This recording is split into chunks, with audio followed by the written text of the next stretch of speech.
primary target of unbearable violence by the IDF.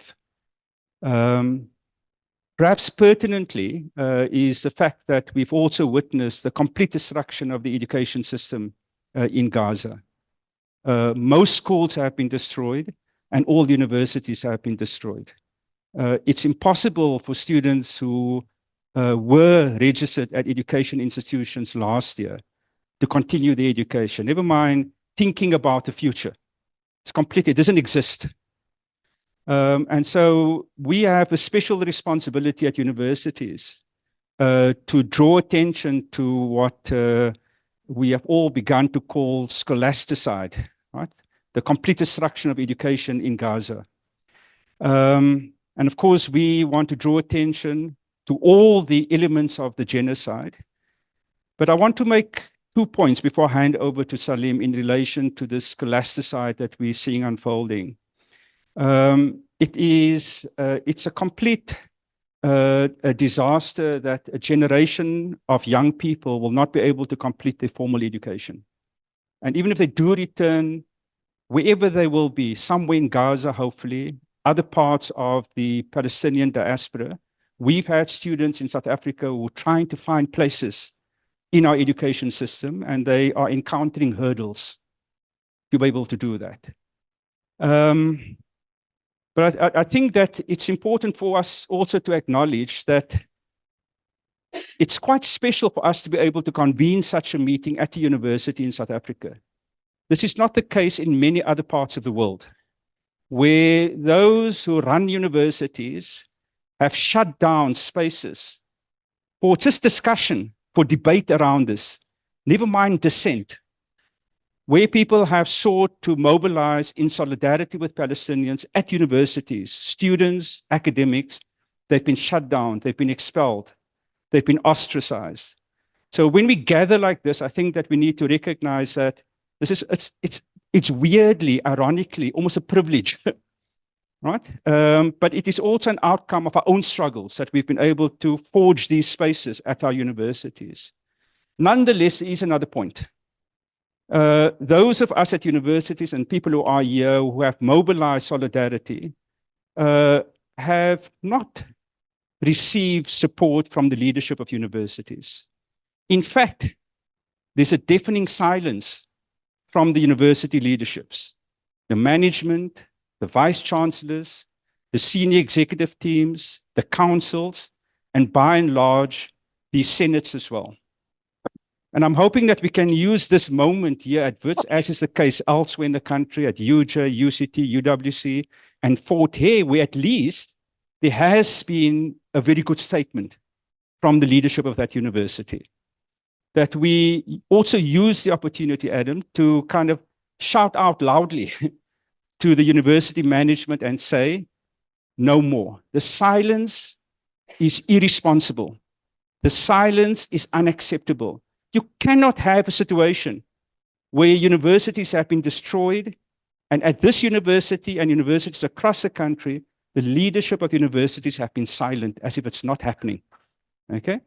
So I'm hoping, I wanted to make that point, Salim, because I think it's appropriate, in this context as we gather, that we remember that this is not only going to be a wonderful lecture and discussion led by Adam Hanieh, but we have other responsibilities to think of in this gathering and beyond. I'm going to hand over very briefly to Salim to introduce Adam, and then Adam will speak for 45 minutes or so, and then we'll have some engagement with Adam's ideas. Thank you.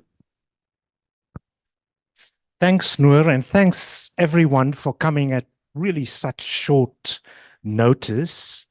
I think just on your last point, Noor, I'm sure there will be a register going around, because there are initiatives around the country to bring together students and academics quite well advanced and link up with people doing the same in other parts of the world. There's a group called Scholars Against War, Scholars Against Genocide. So it'll be wonderful. I mean, it's an urgent, critical situation, and there's a lot to be done. Adam is no stranger to these shores. He's come here a number of times. We really thank him from getting away from an intense conference, as well as bringing his two colleagues with him. You'll introduce them, Adam. And of course, the history workshop, Noor, Ariana, Antoinette, a whole lot of others, as well as Simon for providing the link. You know, Adam is an itinerant migrant worker and he's in the Palestinian diaspora, and people like him change their jobs and their whereabouts very frequently. So I'm not going to take a chance, Adam, and I'm going to read out your bio. Adam is a Palestinian activist based in the UK. He's an active member of the Scholars for Palestine UK and a supporter of the International Network, Workers in Palestine. He is a professor of political economy and global development in the Institute of Arab and Islamic Studies at the University of Exeter. In addition to writing widely on Palestine, his current work focuses on oil and global capitalism. His new book, Crude Capitalism, Oil, Corporate Power, and the Making of the World Market, will be out by Verso Books this September. Amak, and I'm not sure if Naim Jinnah is here, but Amak produced or republished his book, Lineages of Revolt, and he'll bring multiple copies. And I think also Jacana Press, they'll bring copies of John Dugard's book, as well as Lowenstein. I think it's called The Lab, the book about the military-industrial complex in Israel. So that'll be very useful. And finally, I'm going to hand back to Noor, but just to say that, you know, Rafah is the size of East Campus, I think. And there's 1.5 million people crammed there, many of whom moved from other parts of Gaza. And of course, their parents and grandparents moved from other parts, or were forcibly moved from other parts of Palestine. And I don't want to repeat what Noor has said, but the savagery is unbelievable, largely aimed at children, women, and the elderly. The resistance continues despite all of this. And besides the horrific bombardments and the loss of life, the Palestinians there are also staring famine in the face, and epidemics, diseases. And this is what fascists like Itamar Ben-Gvir and others in the past few days have been saying very loudly, despite the ICJ. We're very proud of our legal team, but of course, finally, it's not international law, but like our own struggle, it's grassroots organizations, it's trade unions, students' groups, women's groups, social movements that will make a difference. So there is a momentum in our country, like many other countries in the world, and we really need all of us united to debate, of course, but also to have many more actions and to continue our work. Thanks, Noor, and thanks once again, everyone, for coming. Right, thanks, Salim. I'll now hand over to Adam. Thank you. Thank you, everyone. I must apologize I'm for sitting, firstly. I have had some problems with my back recently, so it's difficult for me to stand. And also, I have a slight cold as well, so my apologies if I move away. But I want to begin by thanking so much Noor and Salim for hosting me and everyone attending this meeting tonight. It's always an honor to come to South Africa, and I feel very humbled by being in South Africa, always speaking, given the long history of struggle against apartheid, the long history of struggle against colonialism, and the solidarity shown by people in this room and outside of this room which really has been a lodestone of the Palestinian struggle for decades. So it's especially an honor to be here at this moment, given the ICJ decision, the ICJ case brought by South Africa a few weeks ago. And I think this case really has made clear what the vast majority of the world really knows to be a fact. That is that we are seeing Israel carrying out a genocidal war against the people of Gaza. It's a war that's designed to destroy an entire population of 2.3 million people, an entire society, 2.3 million people, to make uninhabitable, as Salim pointed out, a tiny area, the smallest, the highest concentration of people on the planet, through the destruction of not only lives, but of schools, hospitals, roads, infrastructure, the very infrastructure of society in Gaza. And perhaps for the first time in history, this is a genocide that is being live streamed, that is being made available for all the world to see. So I think it is no accident that South Africa has been at the forefront of the ICJ case. But I do want to emphasize a point that I think people in this room are probably aware of, but maybe people outside of the room are not so well aware of, and that is that the ICJ case was not a decision that was driven by the South African government or by the ANC government. It was a decision that was made by people in this room over many decades of activism, many decades of solidarity. It's that kind of long-term, patient work that has made possible things such as the ICJ decision. So I think we need to see that perspective, that long-term historical perspective of solidarity as grounding our work. And I know many of you in this room will also realize that it's not just a question of a decision in a court or a court case. It's also about pushing for further action, pushing for sanctions against Israel, pushing for an embargo, pushing for the world to take a stand to isolate Israeli apartheid in the manner that they isolated South African apartheid. And I'll come back to this a little bit later in my talk. But I think what this war has clearly shown is the lines that exist across the world today. The vast majority of the world's population understands what is at stake here. On one side, we have the sanctimonious, we have the hypocritical, we have the genocide apologists who are sitting in London, in Washington, in Berlin. And on the other hand, we have the vast majority of the world's people who understand actually what is going on and stand clearly with the Palestinian people.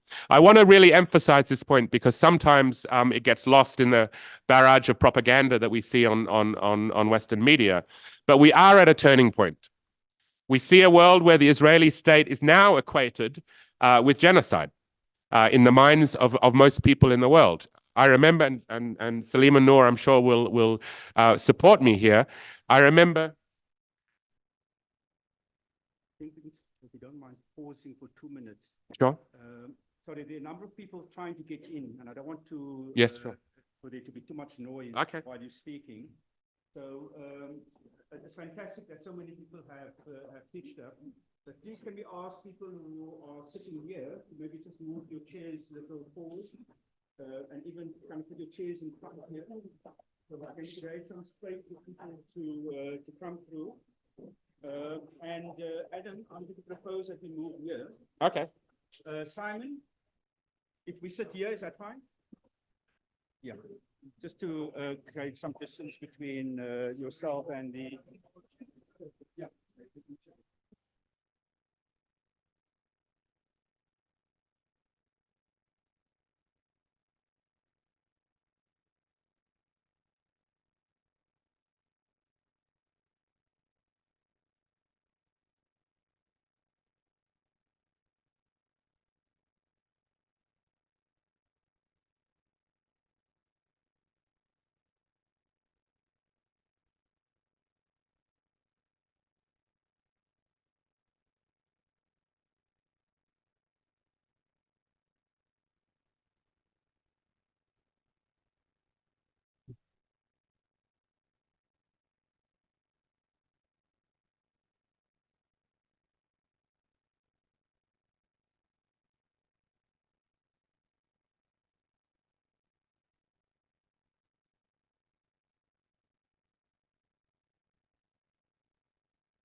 Sorry, Noor.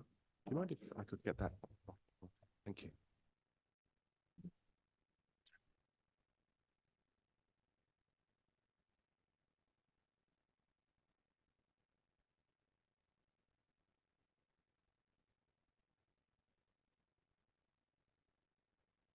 All right.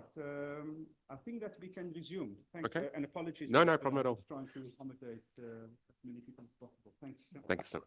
So I was saying that I think we are now at a turning point in our struggle.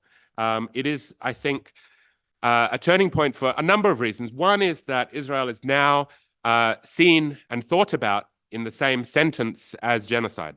Okay, this is a real shift in consciousness, I think, globally.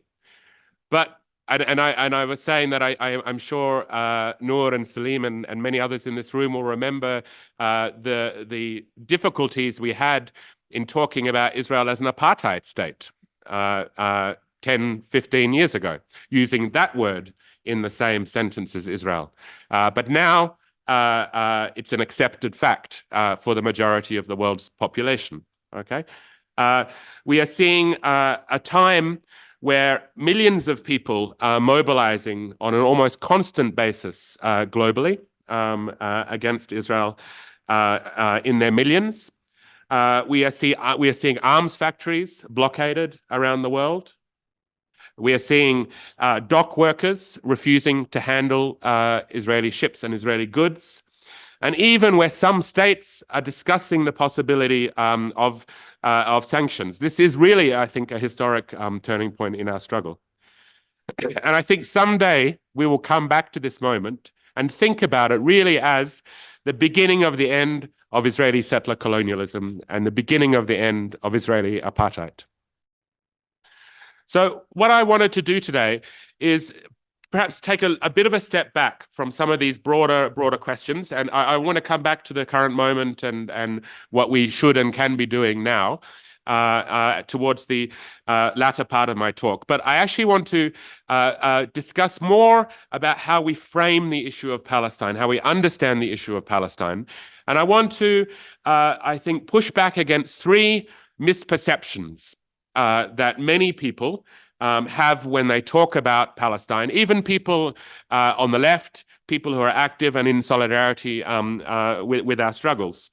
So these three misperceptions are, firstly, that Palestine is simply an issue of Israel's massive human rights abuses, massive human rights violations, all of the things that we know.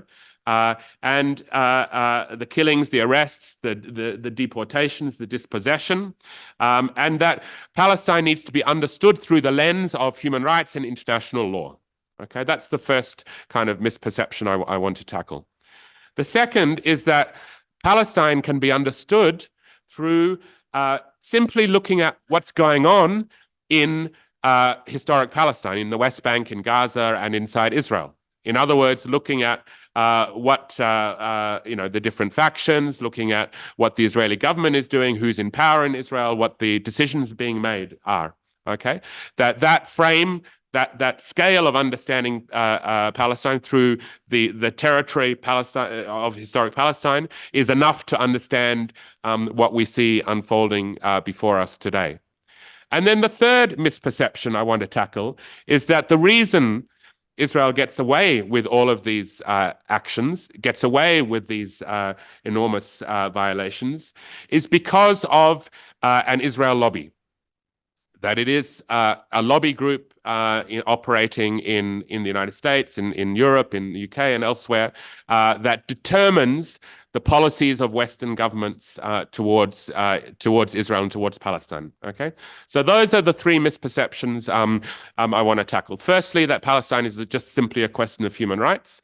Secondly, that we just need to look at what's going on inside Palestine. And thirdly, that it's driven by the interests of an Israeli lobby. Now, obviously, I'm not saying that there aren't human rights violations and that there isn't an Israeli lobby, or that what goes on in Palestine isn't extremely important. But I am going to say that it's not enough, and that by framing Palestine through those three misperceptions, we actually get our solidarity wrong. Okay, and I'm going to try to talk and explain that today. So what I want to argue instead, that the common problem with all these ways of thinking about Palestine is that they ignore the wider dynamics of the Middle East, the wider Middle East region, and the global context in which Israeli settler colonialism operates, especially the nature of Western imperialism in the Middle East and the crucial role that Israel and the region as a whole plays in American power, global power. Okay, I think this is what we need to ground our activism on if we are to get the politics of solidarity right. So I'm not going to go through. I'm sure everyone here will know the core dates and the kind of basic history of the last 100 years. Zionist settlement of Palestine, the establishment of Israel in 1948. The expulsion of 3/4 of the indigenous Palestinian population, the 67 wars, occupation of the West Bank and Gaza Strip, the Intifada and uprisings in the late 1980s, the second Intifada in the early 2000s, the Oslo Accords through the 90s, which I'm going to come back to and spend some time discussing, and then the fracturing of the territory into the West Bank and Gaza Strip, and the numerous wars that we've seen and witnessed in Gaza since then. I think what this history does show is that it makes very clear that the history of Palestine is what Rashid Khalidi, a Palestinian scholar, has called the 100 Years' War on Palestine. It's 100 years of dispossession, 100 years of fragmentation, 100 years of splitting up Palestinians into different isolated groups of people. Different areas, different territories, governed by different political structures, where different economies operate, where different kinds of movement restrictions operate, where different kinds of violence are perpetrated on a daily basis. So we have Palestinians obviously in Gaza, we have Palestinians in the West Bank, we have Palestinian citizens of Israel, perhaps one of the most important parts of the Palestinian people. We have, of course, the Palestinian refugees dispersed across the region and also further into the diaspora. Now, this kind of fragmentation that we've seen over the last 100 years is really critical to foreground. And it's why we call this an ongoing Nakba. It's an ongoing process of dispossession. And it's really important to frame Gaza in this history, because Gaza itself is a byproduct of early genocidal acts. We need to remember this. The territory of Gaza and the situation that Gazans see themselves in today is a consequence of this long history of fragmentation and dispossession. Okay. Now, what this has meant, as I said, is we have these fragmented groups. We can describe this as Bantustanization, to use the kinds of frame it in the context of South African apartheid. And I think this has important political implications, which again, I want to come back to.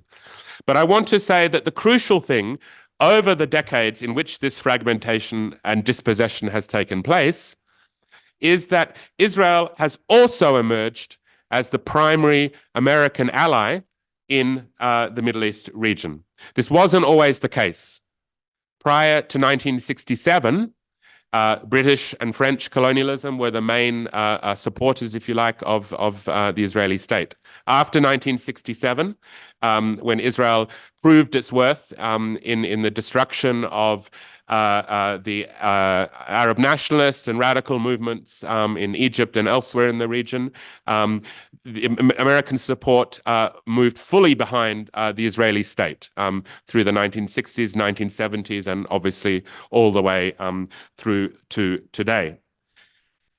This was, this is a quote I want to, Alexander Haig, who was Secretary of State in the United States, again, at the time of Richard Nixon, once put it very bluntly, I think, and here I quote, "Israel is the largest American aircraft carrier in the world that cannot be sunk. It does not carry even one American soldier and is located in a critical region for American national security, end quote. This is a quote, as I said, from Alexander Haig, former US Secretary of State. Now, this is not a quote that I've somehow managed to dig out in an obscure history book or anything. I actually found this quote on the Israeli embassy website to the United States. It was in an article quoted by a former Israeli ambassador to the United States. So it's not a secret that this is the way this is seen. The fundamental point, though, is why did this happen? Why was it at this moment that Israel emerged as such a central ally of the United States? And the answer to that is, I think, to put it simply, oil. The fact that it was at this moment that we see the transition to an oil-centered global order, an oil-centered world order. And at this moment that the oil supplies in Saudi Arabia, the Gulf states, Kuwait, Iraq, Iran, and others become so critical to the way that American power unfolds at the global scale. Okay, I'm not saying here, to be clear, that the US wants to own directly the oil supplies in the region. This was not, since the 1970s, that has not been the case, and it is not going to be the case anytime soon. But rather, it's about keeping the countries that do control oil as American allies, especially Saudi Arabia and the other Gulf monarchies, preventing oil being used as a potential weapon against Western states, and particularly the United States, and about the recirculation of oil wealth through financial markets, which we can talk about, if you like, in a discussion. And it is in this context that Israel emerged as one side to how the US ensured that this crucial region to American power remained under US control. So this is why Israel is the largest cumulative recipient of US foreign aid in the world. The largest recipient in the world. Despite, and this to me is a remarkable statistic, Israel also ranking as 13th in the world in GDP per capita. Okay, so we need to ask ourselves, why is it the case that it's the largest recipient of American support, and yet it is a state whose GDP per capita ranks ahead of the United Kingdom, ranks ahead of the Netherlands, and still receives that, and ranks indeed ahead of Germany and Japan, by the way. So this this fact, I think, really points to the special relationship that has emerged with Israel being one pillar of American power in the Middle East region. Now, the other main pillar is the Gulf states, the Gulf monarchies, Saudi Arabia and the other Gulf monarchies. So I think trying to understand and frame American imperialism through these two pillars, on one side Israel, on the other side the Gulf states, really makes sense of not only why we see such undeterred American support for the Israeli state, but also, very importantly, why over the last 20 or 30 years, the US strategy has been to knit together these two pillars, okay, to normalize relationships between Israel and the Gulf states, okay, and I'll come back. I'll come back to this in a second, very soon. Now, but before I do that, I just want to make a very important point. I think is that understanding the special place of Israel in American power is closely connected to its internal character. It's closely connected to the fact that this is a racist settler colonial state. Okay, why is that the case? Why is it that Israel's internal character, based upon this possession, this fragmentation, is so closely connected to its relationship with the United States. Now, I don't think actually being here in South Africa, I need to explain this point very much because it's very similar, I think, to the role that South African apartheid played in Western imperialism in this region of the world.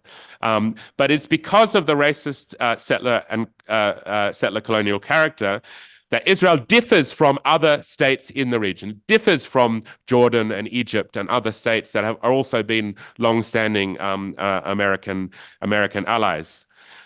It's because of this character that Israel has become and remains dependent upon US support for its survival. It also has created a large population inside Israel that has a privileged position within this racist structure and is therefore committed, undeterred, to the survival of the Israeli state and its particular apartheid character. So I think understanding why it is that Israel is this specific part or plays this specific role in the region for the US is really key. To be clear, I'm not saying obviously that there are not differences between US policymakers and Israeli policymakers. Obviously there are, and there has always been, just as there was between South African apartheid and Western states, South African apartheid government. But when it comes to the fundamental point, Israel has played that key role in American power. I'm not going to spend too much time, but I just want to also point out, as an aside, the Gulf states, Saudi Arabia and these states also have a particular internal character that makes them useful for the American order in the region. And that is the fact that they are built upon a labor force that is almost entirely a migrant workforce, a non-citizen workforce that doesn't have rights. Okay, monarchies and a narrow citizenship base, different from Iraq, different from Iran. Okay, that also makes the Gulf a peculiar play a peculiar role or a prominent role in American power. Again, the Gulf states fully depend on US military backing in order to maintain the monarchies in that region. So I think this is important because when we talk about the similarities between Israel and South African apartheid, we often go and describe the laws and the movement restrictions, and which is all important, it's all true. We talk about Bantustanization, which is all true. But I think also saying it's because these states play a particular role in the architecture of Western power that we need to put this in this global and regional frame. Okay, and the Middle East is particularly important because of its huge natural resources. If oil didn't exist in such quantities in Saudi Arabia and elsewhere, we wouldn't be facing the same kind of system and structure that we see before us today. Now, as I said, these two pillars. On one side, the Gulf, on one side, Israel, is the main part of American power. Through the 1990s, there's been an important shift, though, in this relationship. What happened in the 1990s is that the American state, the Israeli state, Europeans pushed towards normalizing Israel's place in the region, pushed towards normalizing, in particular, Israel's relationship with the Gulf. Okay, and they did this through the Oslo Accords. Okay, the Oslo negotiations that began in the 1990s through several stages and created what we see today, the Palestinian Authority, headed by Abu Mazen, headquartered in the West Bank. Now, the pressure for this shift Okay, this pressure to negotiate came from different areas. I think for a variety of different factors. But I think we can see very clearly that closely twinned with the Oslo process was this normalization. So Jordan, for example, normalized its relationships with Israel. There was something called the qualified industrial zones that were established in both Jordan and Egypt, through which the American state gave Jordan and Egypt free trade or access to American markets, as long as in these zones we see Israeli investment alongside Jordanian and Egyptian investment. Okay, these qualified industrial zones still exist. Okay, we saw at this time something called MEFTA, the Middle East Free Trade Area, through which the Americans said we aim to create a free trade area across the whole of the Middle East through bilateral agreements with individual Arab states, and the provision or the requirement for that bilateral agreement was to drop any boycotts and normalize relationships with Israel. Okay, so this was through the 1990s, 2000s. Morocco did it, Bahrain did it, Jordan did it, Egypt did it. Okay, key Arab states took this step. All right. Now, on the political side, we had, of course, as I mentioned, the Oslo misnamed peace process. And it's very important here, I think, to be clear what Oslo was really about. Okay, and I really want to emphasize this point because we are going to be facing this same debate, this same question, I think, in the coming weeks and months. Okay, Oslo was never about justice for Palestine or an end to Israel's settler colonial project.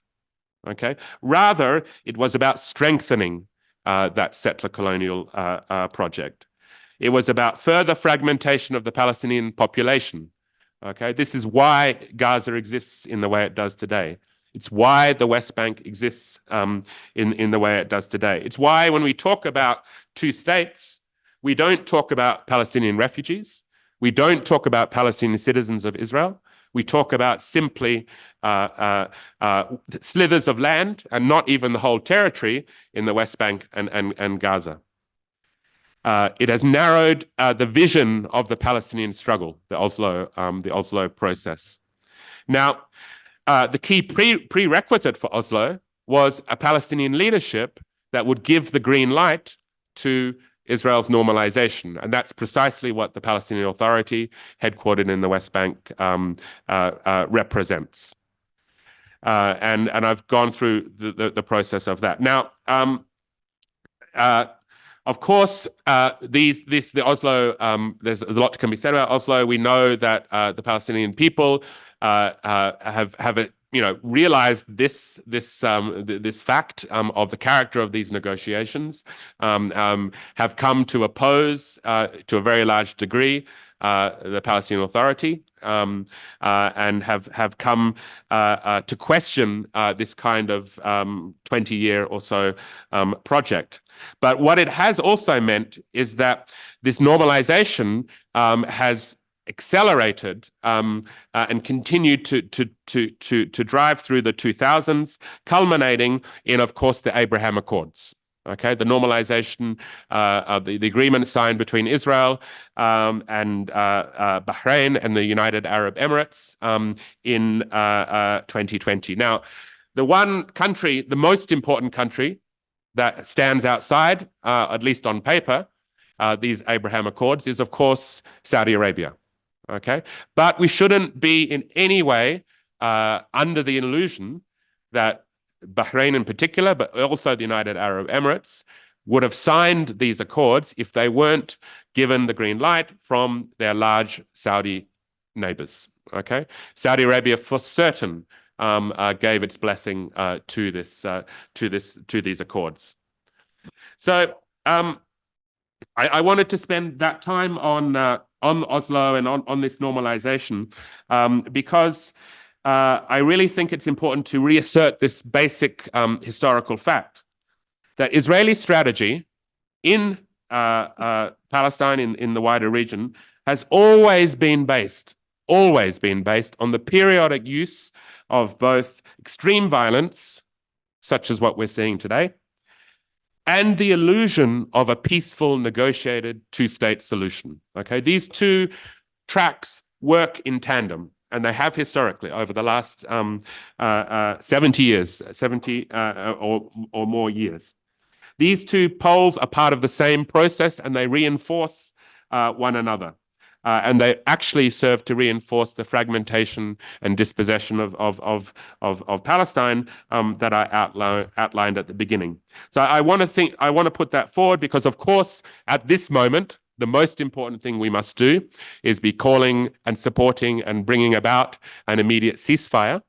But we also need to remember that what comes after this needs to be part of how we think and understand the current moment. Okay, so when we start to hear these calls for normalization, and particularly Saudi normalization with Israel, we start to hear these discussions about a two-state solution. We can understand where it is coming from. Now, I'm going to start to wrap up now, but I just want to again point out that the block to what these processes that I've described has been the Palestinian resistance, the Palestinian people, and the struggle in all its forms over many decades. But it is, I think, crucial to ground Palestine in this wider regional order, because it helps us understand how the question of Palestine is also linked to broader questions in the Middle East. Okay, the Middle East is the most conflict-affected area in the world, okay, according to official statistics. And this is before Gaza, way before Gaza, okay? The Middle East is the most unequal region in the world, okay, according to economists such as Thomas Piketty and others, okay? Again, way before Gaza, okay? There's a reason why the richest states in the Middle East, Israel and Saudi Arabia, okay, have been waging war against the poorest people in the Middle East, Yemen and Gaza, for many years. Okay, these extreme inequalities, these extreme unevenness, the extreme hierarchies, all come back to the importance of the wider region and the wider transformation of the region. There is a reason that the Middle East is also the largest, the Gulf actually, is the largest importer of military hardware in the world. Okay, Saudi Arabia, Kuwait, United Arab Emirates. Okay, so this means that any success of the Palestinian movement will be enormously important to progressive struggles in other parts of the region. Okay, we can't just think about Palestine in this in its isolation from these regional questions. It's why the uprisings we saw in 2011 and 2012 were so central and so important to destabilizing the whole region, but also carried enormous weight for the potential of liberating Palestine. Okay, we need to think about Palestine in this broader regional context. And it means that I think when we think about the question of Palestine, we have to think about it as a question of anti-imperialist struggles, anti-colonial struggles. Okay, we need to think about Palestine, and I want to pause on this point and emphasize it, as a core part of our struggle against fossil fuels, okay, and oil. Ecological struggles are the natural allies of the Palestinian struggle. And we need to, I think, place, as if we're looking at around the world today, the two major mobilizations that we can see globally among young people and much wider are the questions of the environment and the questions of Palestine. Okay, we need to bring these questions into the environmental movement. So I began this talk by saying the special place that South Africa, for all of the reasons we know, in the Palestine movement, in the Palestine struggle, in the Palestine heart. I think this calls us to redouble and make reality the BDS strategy, the boycott divestment strategy that we've been working around for so many years. This is the opportunity we have to make BDS real, okay? Particularly, I think, the S part of BDS. Okay, so I mentioned the enormous victory of the ICJ case, but let's talk about making that again a reality in terms of, for example, the questions of arms exports to Israel, energy exports to Israel. We should note that South Africa, I think, is a very significant exporter of coal to Israel, and of course, South African dock workers who can halt the shipments to Israel, maritime transit to Israel, which has become ever more important because of the fact that ships now no longer pass through the Red Sea. Okay, so the question of taking these demands forward into the unions, into our movements, I would encourage you to check out the the website of Workers in Palestine, which is a call that came from Palestinian trade unions around arms embargo and other actions endorsed by a number of unions around the world.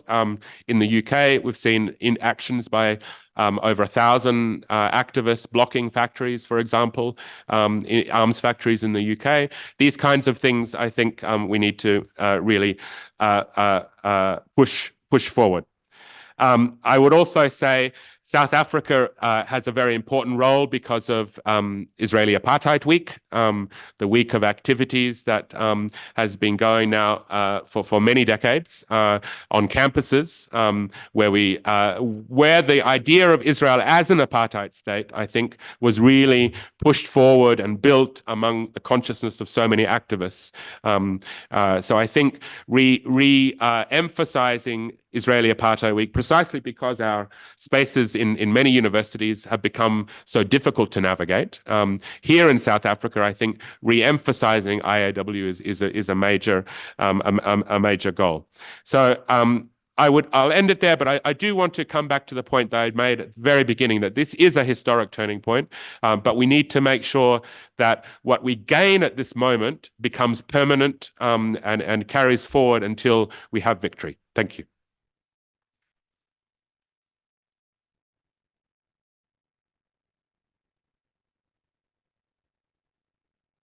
Thanks very much, Adam. That was fantastic. Thank you very much for the wonderful insights. There was a time not so long ago when the supposed unbreakable alliance between the United States and Israel was explained as US support for Israel as the only democracy in the Middle East. And as you've said, Adam, the fact that we are now able to use Israel and genocide in the same sentence has stripped away the lie that was always. And what we have revealed, what has been revealed in the last period, I think very important is precisely this argument that you're making. Because against all evidence, against the live streaming of the genocide, it's become more and more difficult for the US and other Western powers to lie about why they're supporting Israel. And it's this kind of nexus of what we can call racial capitalism. There's kind of two settler colonial states supporting each other, very similar to the way that there was Western support for the settler colonial regime in South Africa. I am not going to summarize, and I don't have the ability to summarize this wonderful introduction given by Adam. I'm going to open up for questions, comments. I think that what we'll do is take a round of 4 or 5, and depending on your energy levels, we could take it up to 10 at a time, and then allow you to kind of respond, and then we'll take another round or 2. So can I get an indication? I've got, sorry, I'm going to say 1 and give you a number, because I may not remember your name, okay? I know some names. So 1, 2, 3, 4, 5, 6. Shall we take it in that order? If you just remember your numbers. Sorry,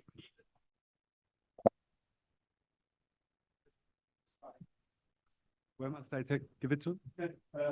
Number 2? Anyway, sorry about that. Good afternoon. Thanks very much for that talk. I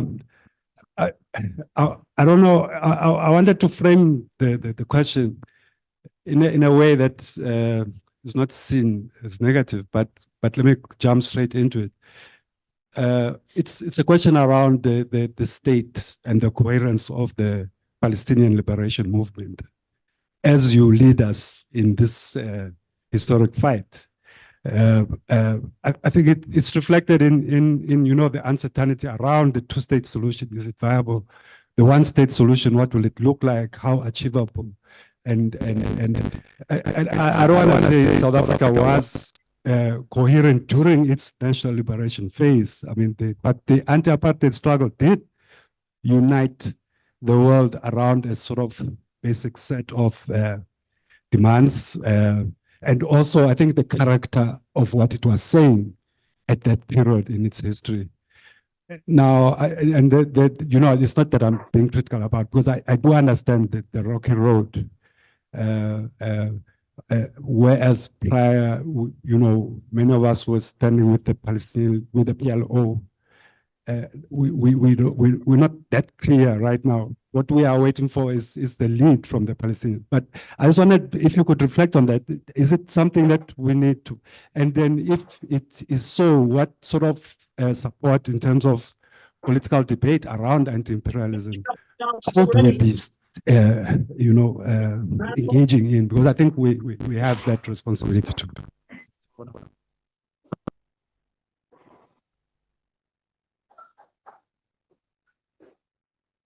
Thanks, comrade. Thank you so much. What I'm grappling with is that I understand the demand for oil, and the demand for oil and imperialism makes it important for them to have normalized relationships with the Middle East countries. However, the war unravels all of that.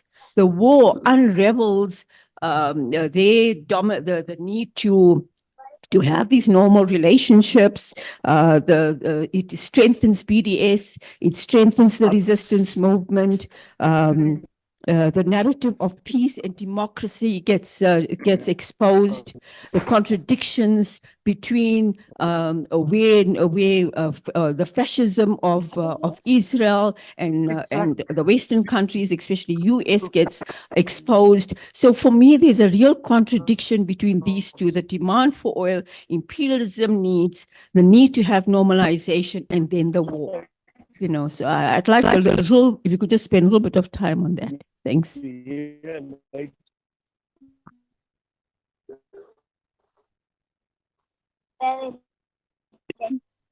I would like to ask, is it correct then to say that Israel is a long-term colonial project, particularly by the Anglo-Saxon powers, to capture control of the region's natural resources, and that its power should be understood in that context and thus attacked in that context, and that winning a bigger part of the battle is not only dependent on attacking and criticizing and boycotting Israel, but also starting to attack and also starting conversations in boycotting also the Anglo-Saxon powers and the Greater West?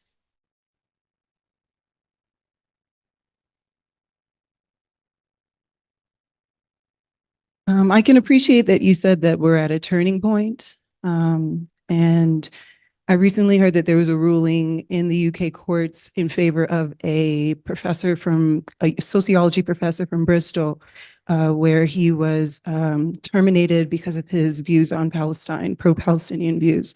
And at this point, I'm wondering first I'd like to know if you know any further details about how the courts went about adjudicating how anti-Semitism and anti-Zionism are not the same, So I think that's a hurdle that many of the states that you spoke of, the UK, Germany, certainly the US, that they're struggling to overcome, because most of these states, the people themselves, are also on the side of the rest of the world with Palestine. but the state, government is not. So I'd be interested to see like what you think about what sort of precedent that might set, that court ruling. Number 5.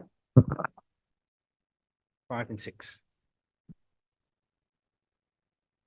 Thank you. Good afternoon. My name is Amanda, by the way. I'm an activist, like all of us, for Palestine.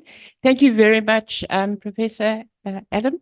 Such a very interesting insight. What I think has certainly shocked me a lot is that I had assumed most of the conflict was on a theological basis, but when you see that it's really wealth, oil, it cannot be justified in any possible way. And to use theological or religion of the world's greatest religion as an excuse to kill people, hiding or masking the real reason of wealth and greed is unacceptable. It really heightens the need for an embargo on all militarized assistance to Israel. Thank you.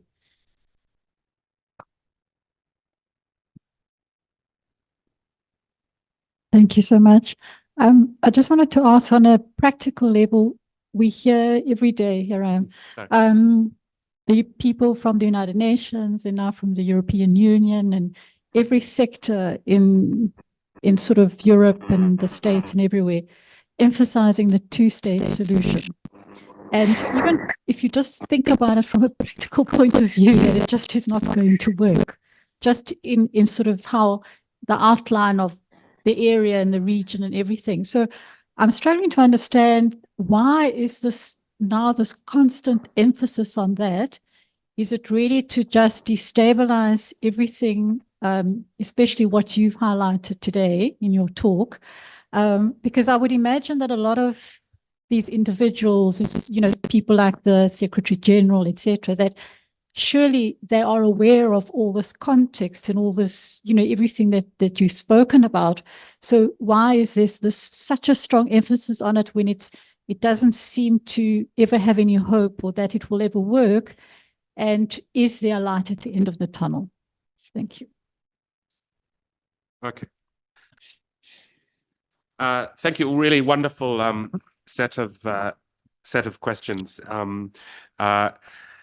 So let me maybe begin with the first question, actually, which is a very, very important question. I don't at all take it negatively because I think you've pointed to a real fact. That is that the nature of the Palestinian liberation movement is mainly as a consequence of the last Oslo years.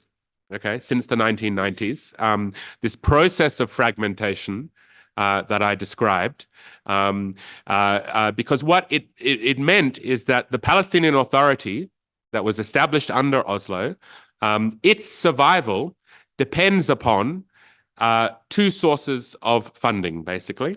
Number one, foreign aid from European states in particular, okay? And number two, a tax collected by Israel on all goods that come in through Israel, okay? Because the Palestinian Authority doesn't control its own borders.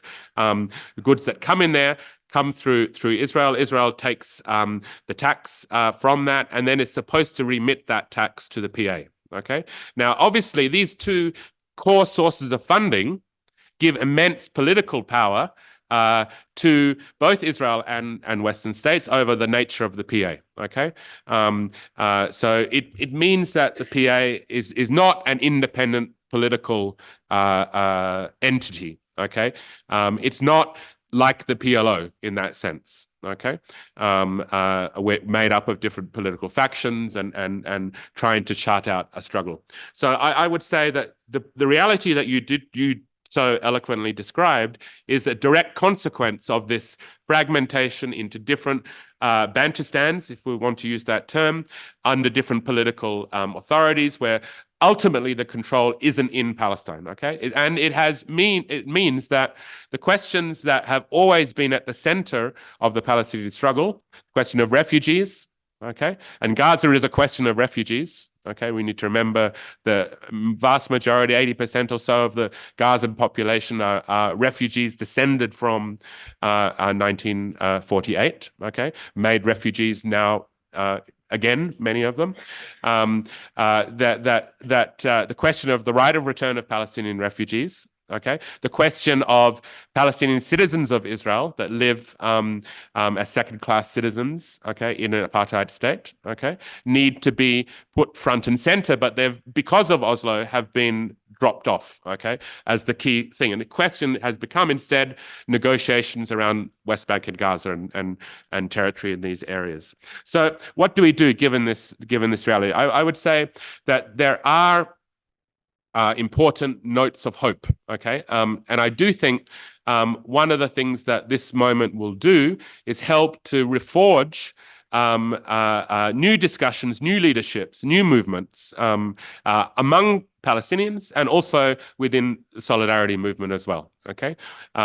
Because so many people, so many Palestinians do live in the diaspora, okay? So much of the discussion takes place in refugee camps, in the diaspora, recentering the question of Palestine. I think the core demands of the BDS movement, the boycott, divestment, and sanctions movement, okay, are key in this. Equality of all Palestinian citizens of Israel, the right of return of Palestinian refugees, and an end to the military and occupation of the West Bank and Gaza Strip remain anchor points for where we're moving. But you know, you are right. It's not, in that sense, not like South Africa was. The ANC, with all its own internal contradictions, did provide kind of a coherent message and platform for solidarity in the way that you're right. We in Palestinians need to rebuild and recenter. But I think the BDS movement does provide that as at least the core rock solid demands of where we're heading. The question about oil, and I think, again, a very good question. And I think the issue here is that, and I think you answered it in your comments, in the sense that there's enormous contradictions that have been generated over the last 20 or 30 years by this process, but by where we are today. Okay, Oslo has created this kind of rump authority. It's created this Bantustans. It's meant Palestinians don't have any illusions in this kind of structure. The normalization or bringing together of Israel and the Gulf states has also created a lot of tension. The fact that Gaza has been, shut down and under repeated war for 16 years or so, itself is a major contradiction. And then looking at all of that alongside of what has happened inside the Israeli political system, the rise of the settler movements and the prominence of the Israeli far right within Israeli politics is another kind of contradiction. So yes, I think this is kind of the culmination, if you like, of all of these contradictions and processes. What will come out is really, I mean, that's the big question. That it's I think difficult, and I don't. I don't want to spend too much time speculating about this, given the urgency of what is going on. But I do think that the unraveling that you described, putting that back together, is what both the more foresighted American and European political leadership, as well as, I think, the regional forces are precisely trying to grapple with now. They want to basically, I think this comes with another question about the UN and the two-state solution.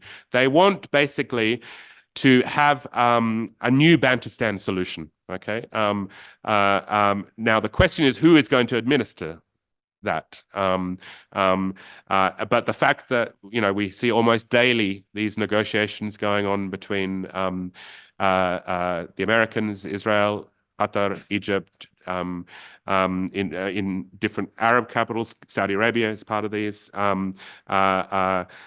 negotiations that I think are definitely not simply about release of prisoners and hostages, but actually about what is that new Bantustan solution going to come about. I have my own theories about what they might be looking at in those, but I do think that's what they are trying to do. So yeah, the question around the freedom of expression and yeah, I mean, I think yes, you're right. I didn't follow. I mean, you're right. There was the case about the court case that defended the right to say to be an anti-Zionist or to express anti-Zionist ideas. I didn't follow the court case details that closely because I was coming here around the time, so I didn't really read the final decisions. So I don't want to comment on that, but I do think that we are certainly facing restrictions on freedom to organize and freedom to talk about Palestine on Western campuses. I'm not sure of the situation here, but certainly in the UK and elsewhere, that's the case. However, I do think we need to recognize that these restrictions are precisely an expression of the power of the movement itself. You know, they're worried about having a meeting like this. Okay, they're worried about the many new student activists that are being drawn into the struggle. Okay, I think they're worried. I mean, it's the peculiarities of the way this is getting expressed. For example, that the Biden administration, okay, obviously fully behind Israel. However, Biden staffers are coming out anonymously and sometimes not so anonymously, condemning this. So these contradictions, these fractures that are appearing in the power structure, I think, are very, very significant. We haven't seen that happen before, ever. You know, in the case of Palestine. Yes, also very eloquent summary. You summed up my argument much nicely, very, very nicely, I think. And in terms of like needing to ground Israel in the context of broader anti-imperialist struggles. Okay, so we need to think about Palestine not exactly as the final comment made, not as a religious question. Okay, it's not a question of a religious conflict that's been going back for centuries and is completely understandable. It's an anti-colonial question. It's an anti-imperial question. It's an anti-capitalist question, and that means that our movements need to be built in solidarity with other anti-imperialist struggles, other anti-colonial struggles, other anti-capitalist struggles, and as I said, the environmental movement as well. We need to bring Palestine into those spaces and bring those struggles into Palestine. I think, by the way, that's one also answer to the first question about how the Palestine movement itself will be rebuilt. Okay. Yeah, so, and maybe that's the kind of light at the end of the tunnel, if you like, around the two-state solution. I think I answered that in terms of the discussions that are ongoing about what's going to come next. Mm.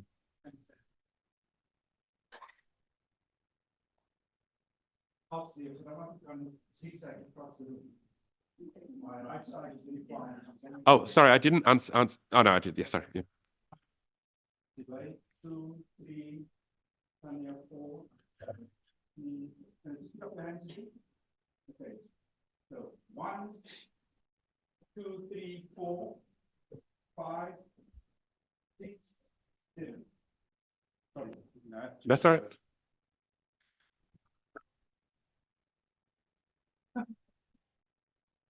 Yeah, thanks. I think I've still been trying to figure out how I want to phrase the question. Yeah, but maybe I can link it to, you mentioned there's sort of 3 misconceptions in the solidarity movement initially, right? And I think this has sort of been spoken about in the other questions, but maybe not directly. And it's something contested in the solidarity movement in South Africa. But when we speak about solidarity and Palestinian solidarity, are we locating that from a position of a liberated people or from a position of us advancing our own liberation as well? Do we speak about solidarity as South Africans as though we're already free?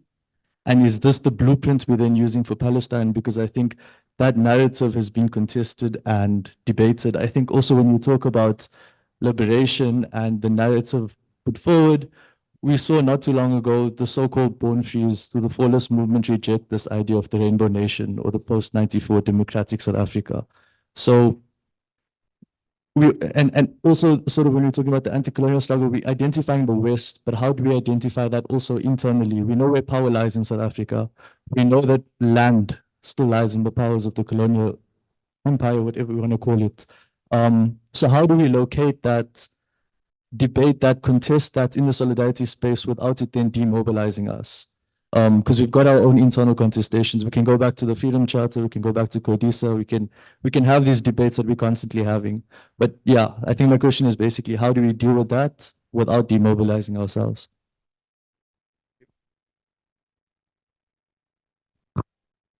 Yeah, I mean, it's an interesting point, that first contribution in the second round. But I think a lot of that stuff only really gets resolved as the momentum of the struggle takes place. So if we are going to go on, you know, this is going to drag on for many more months and years.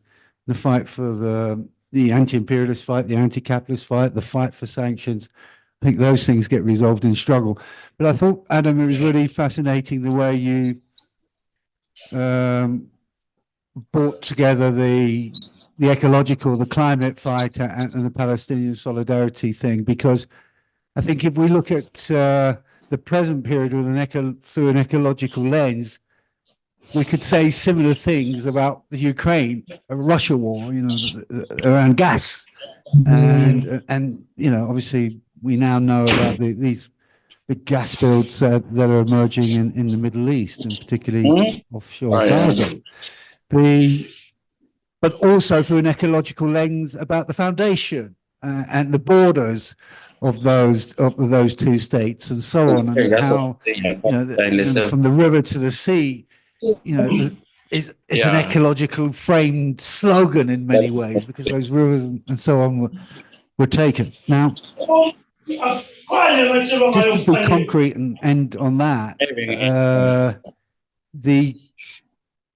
in the climate movement, you know, we have been struggling to see how we begin to connect the social justice issues and the climate issue. So one thing we've identified and we're going to push ahead on is food prices, you know, and the politics around food prices. And there's been a commitment made some time ago by the monopolies and so on to reduce and put a cap on basic foodstuffs, 10 items, which they've never done. So we're planning to go to the supermarkets en masse and fill up those trolleys with those 10 items in as many places as we can.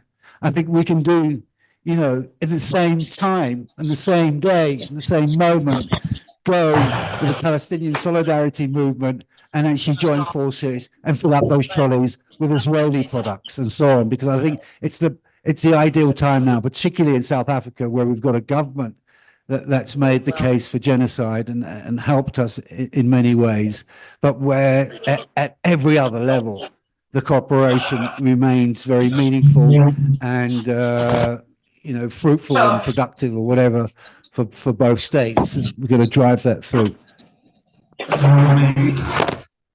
Thanks. I mean, my question really is a question of the program and leadership of the Palestinian liberation movement. I mean, we had a struggle here. Obviously, part of that was the role that was played by the Black working class through its organizations, and how that program managed in many ways